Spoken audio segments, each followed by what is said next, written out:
Hello दोस्तों, good afternoon, नमः संस्कृता। आप सभी का यमएस क्लासेस 1 में स्वागत है।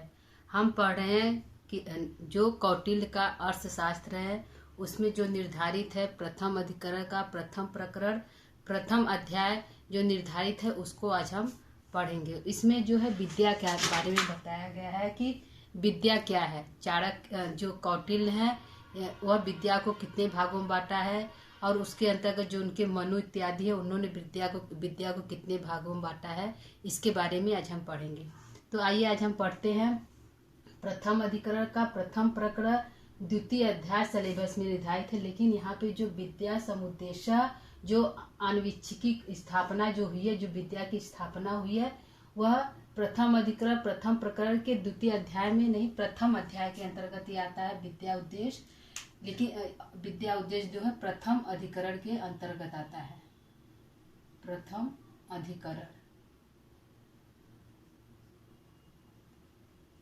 अधिकरण के अंतर्गत ही आता है विद्या समुद्देश्य आन्वीक्षिकी स्थापना। जो विद्या की जो स्थापना हुई है, जो स्थापना हुई है वह कितने भागों में बांटा गया है। तो जो हमारे चाणक्य हैं, जो कौटिल्य है, उन्होंने विद्या को 4 भागों में बांटा है। कितने भागों में?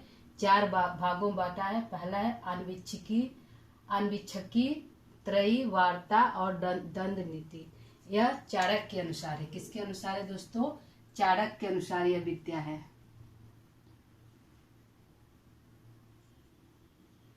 चाणक्य के अनुसार यह विद्या है 4 प्रकार की होती है। कौन कौन सी? आन्वीक्षिकी विद्या, त्रयी विद्या, वार्ता और दंड नीति। यह 4 प्रकार से विद्या को चाणक्य ने माना है। दूसरा है तो जो मानव है, त्रयी, वार्ता, दंड नीति, नीति चेति, मानवा, त्रयी विशेष आन्वीक्षिकी। जो यह होता है यह जो मनु है, मानवा माने मनु ने विद्या को कितने भागों में बांटा है। तो मनु ने जो आन्वीक्षिकी इस विद्या को हटा दिया। इन्होंने सिर्फ 3 विद्या को माना है, त्रयी को माना है, वार्ता को माना है, दंड नीति को माना है, लेकिन आन्वीक्षिकी को हटा दिया। उन्होंने कहा कि विद्या हमारी सिर्फ 3 प्रकार की होती है। चाणक्य ने 4 प्रकार की विद्या बताई है, जबकि जो मानव है, जो मनु है, उन्होंने विद्या को 3 भागों में बांटा है। त्रयी में, वार्ता में और दंड नीति में 3 भागों में बांटा है। और जो आन्वीक्षिकी है उसको किसके अंतर्गत माना है? तो त्रयी के अंतर्गत आन्वीक्षिकी को ही विद्या माना है। उन्होंने कहा है कि जो आन्वीक्षिकी विद्या है वह त्रयी के अंतर्गत ही आती है, वह अलग से नहीं विद्या है। उसको उन्होंने त्रयी में ही शामिल कर दिया। त्रयी के विद्या में ही जो मनु है उन्होंने त्रयी के अंतर्गत आन्वीक्षिकी को भी उसमें शामिल कर दिया। आइए तीसरा देखते हैं। तीसरा है वार्ता, दंड नीति चेति, बृहस्पति पत्या, सवर्ण मात्रम ही त्रयी लोकायाद विद। उन्होंने कहा मनु ने विद्या को 3 भागों में बांटा है, लेकिन जो बृहस्पति हमारे हैं, यहाँ पे मनु ने विद्या को 3 भागों में बांटा है। और जो यहाँ पे बृहस्पत्या जो बृहस्पति है, उन्होंने विद्या को 3 भागों में बांटा है, 2 भागों में, वार्ता और दंड नीति। उन्होंने कहा कि वार्ता और दंड नीति ही विद्या है। और जो हमारा यह त्रयी है, जो त्रयी है वह लोकायत है, मतलब लोगों के जीवन का एकमात्र साधन है। जो हमारी त्रयी जो विद्या हमारी है, यह लोगों के जीवन का यात्रा विद इति, लोगों के जीवन का जीने का एक यात्रा मात्र, एक जीवन मात्र ही है त्रयी के अंतर्गत। और उन्होंने सिर्फ वार्ता और दंड नीति को ही विद्या माना है। चौथी हमारी विद्या है दंड नीति एका विद्यई औसनसा। इन्होंने कहा कि औसनसा जो शुक्राचार होते हैं, जो शुक्राचार है, औसनसा का किसका बोध हो रहा है? शुक्राचार्य का बोध हो रहा है। तो शुक्रा जो 4 है यह दानवों के जो है, शुक्राचार्य हमारे जो दानवों के गुरु हैं। क्या है दोस्तों? यह जो शुक्राचार्य है वो दानवों के गुरु है। उन्होंने कहा कि विद्या न तो 3 प्रकार की होती है, न 4 प्रकार की, न 2 प्रकार की विद्या। उन्होंने सिर्फ दंड को ही विद्या माना है। उन्होंने कहा कि दंड के माध्यम से ही हम सारे कार्य को आसानी से कर सकते हैं। उन्होंने कहा दंड ही विद्या में सर्वोपरि है। दंड ही एक ऐसी विद्या है जो तस्या ही सर्वो विद्यारभ्या प्रतिबद्ध, जो दंड के अंतर्गत ही जो सारी विद्याएं है उसमें प्रतिबद्ध है, उसमें शामिल हुई है। तो जो शुक्राचार्य है, औशनसा से तात्पर्य शुक्राचार्य का, जो शुक्राचार्य है उन्होंने दंड नीति को ही श्री विद्या माना है और कहा कि तस्या ही सर्व विद्यारंभ्या प्रतिबद्ध्या इति, जो सभी विद्याएं जो हैं, तस्या माने उसी में सभी विद्याएं जो है समाहित है, प्रतिबंध है।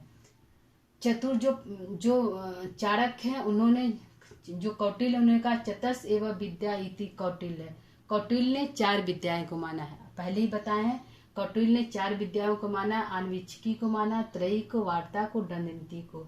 उन्होंने कहा कि जो यह आन्वीक्षिकी है वह धर्म अर्थ इसमें समाहित है। जो हमारी विद्याएं आन्वीक्षिकी के अंतर्गत जो 4 विद्याएं आती है तो उसमें धर्म अर्थ जो इसमें है, त्रया अर्थ धर्मो अर्थ उसमें समाहिष्ट है।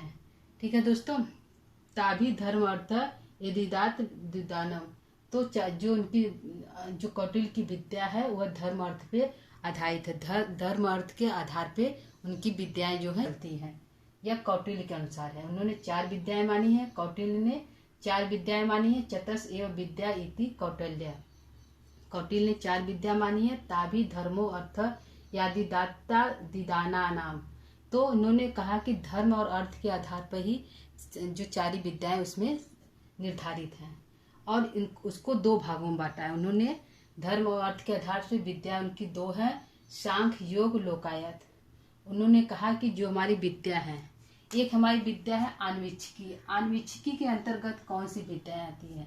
उन्होंने कहा कि धर्म अर्थ में तो विद्या शामिल होता है, लेकिन जो आन्वीक्षिकी विद्या के अंतर्गत कौन सी विद्या आती है, तो सांख्य आता है, योग और लोकायतम। जो सांख्य और योग और लोकायत, यह तीनों विद्याएं जो है आन्वीक्षिकी के अंतर्गत आता है। किसके अंतर्गत आता है? आन्वीक्षिकी के अंतर्गत आता है। यह तीनों विद्याएं सांख्य योग और लोकायतान को इन्होंने आन्वीक्षिकी के अंतर्गत माना है। धर्म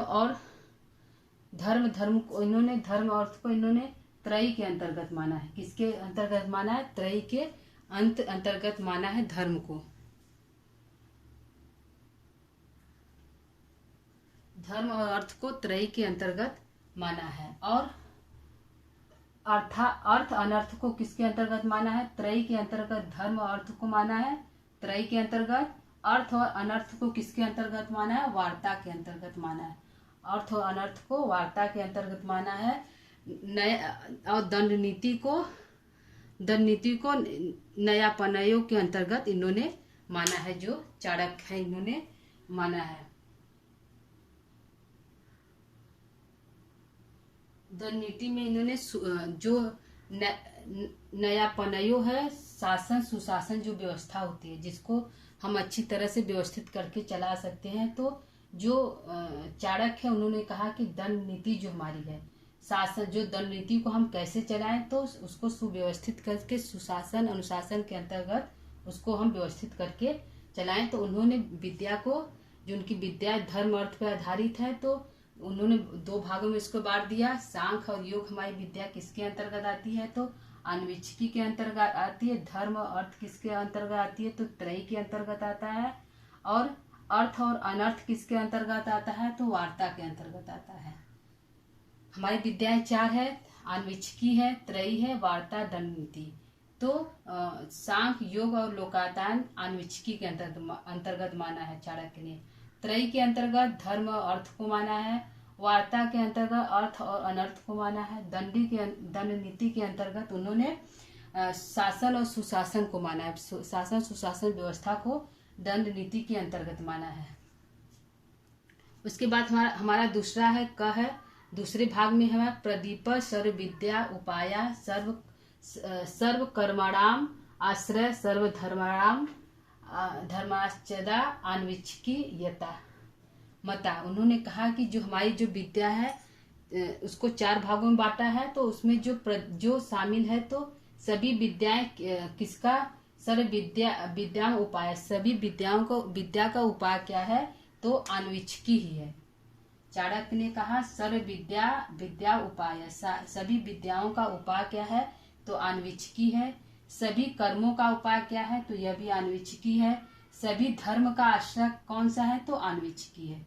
दो भागों में बांटा है कि पहला आन्वीक्षिकी के अंतर्गत हमारा सांख्य योग लोकायतन आता है। फिर उन्होंने कहा कि आन्वीक्षिकी के अंतर्गत जो है विद्या आश्रय लेती है, विद्या उपाय सारे विद्याओं का उपाय आन्वीक्षिकी है। सभी कर्मों का उपाय जो है आन्वीक्षिकी है, और सभी धर्मों का आश्रय जो है आन्वीक्षिकी है।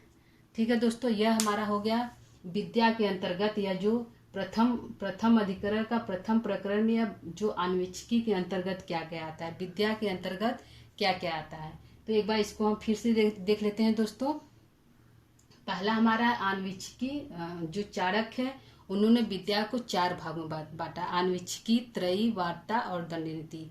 उन्होंने विद्या को 4 भागों में बांटा है, लेकिन जो मनु इत्यादि, मनु ने कहा कि नहीं, विद्या को 3 ही है, त्रयी है, वार्ता और दंड नीति। उन्होंने कहा कि जो आन्वीक्षिकी है वह जो त्रयी के अंतर्गत ही समाहित है। मनु ने आन्वीक्षिकी को त्रयी के अंतर्गत ही शामिल किया, और जो बृहस्पति है उन्होंने सिर्फ वार्ता और दंड नीति को ही विद्या माना है। उन्होंने कहा कि जो त्रयी विद्या है वह सिर्फ लोगों के जीवन जीने का आश्रय है, वह लोगों के जीवन जीने का आश्रय है। और जो शुक्राचार्य है उन्होंने सिर्फ दंड नीति को ही विद्या माना है। उन्होंने कहा कि दंड के माध्यम से ही हम सारे जो सभी विद्याएं हैं दंड नीति में ही समाहित है। लेकिन जो हमारे चाणक्य हैं उन्होंने विद्या को 4 भागों में बांटा है। तो आन्वीक्षिकी के अंतर्गत क्या क्या आता है, आन्वीक्षिकी के अंतर्गत क्या क्या आता है, जैसे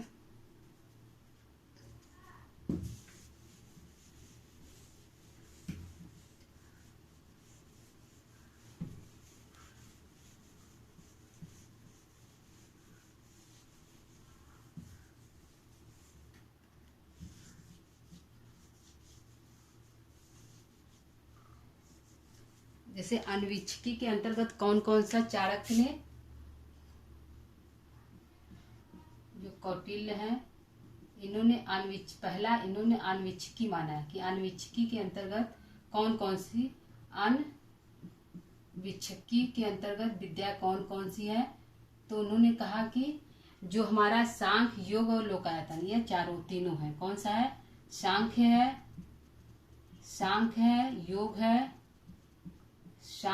योग है और लोकायतम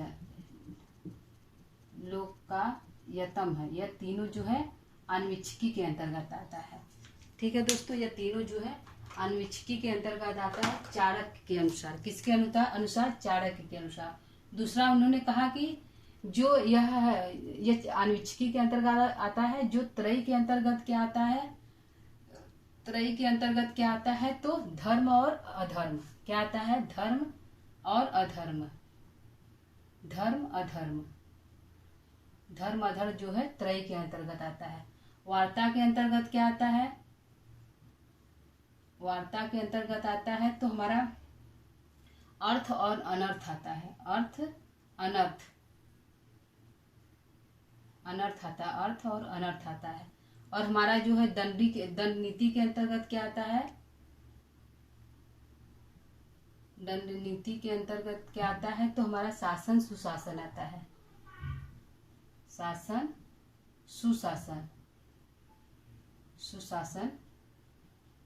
सुशासन जो व्यवस्था है वो हमारा जो है दंड नीति के अंतर्गत आता है। सुशासन, दुशासन और सुशासन जो व्यवस्था हमारा है दंड नीति के अंतर्गत आता है। यह कौटिल्य ने अपने विद्याओं को, चारों विद्याओं को इसके अंतर्गत बांट दिया है। और उन्होंने कहा कि विद्या और कहाँ पे है, आन्वीक्षिकी के अंतर्गत और क्या आता है, तो उन्होंने कहा कि एक हमारा अलग से है नोट के हिसाब से कि आन्वीक्षिकी के अंतर्गत क्या आता है और क्या आता है, आन्वीक्षिकी में क्या क्या समाहित है, आन्वीक्षिकी में क्या क्या समाहित है। तो हमारी जो आन्वीक्षिकी में वह सर्व विद्या नाम उपाय, सभी विद्याओं का उपाय है। क्या है, सभी विद्याओं का उपाय जो है आन्वीक्षिकी में ही, सभी विद्याओं का उपाय, सर्व विद्या उपाय।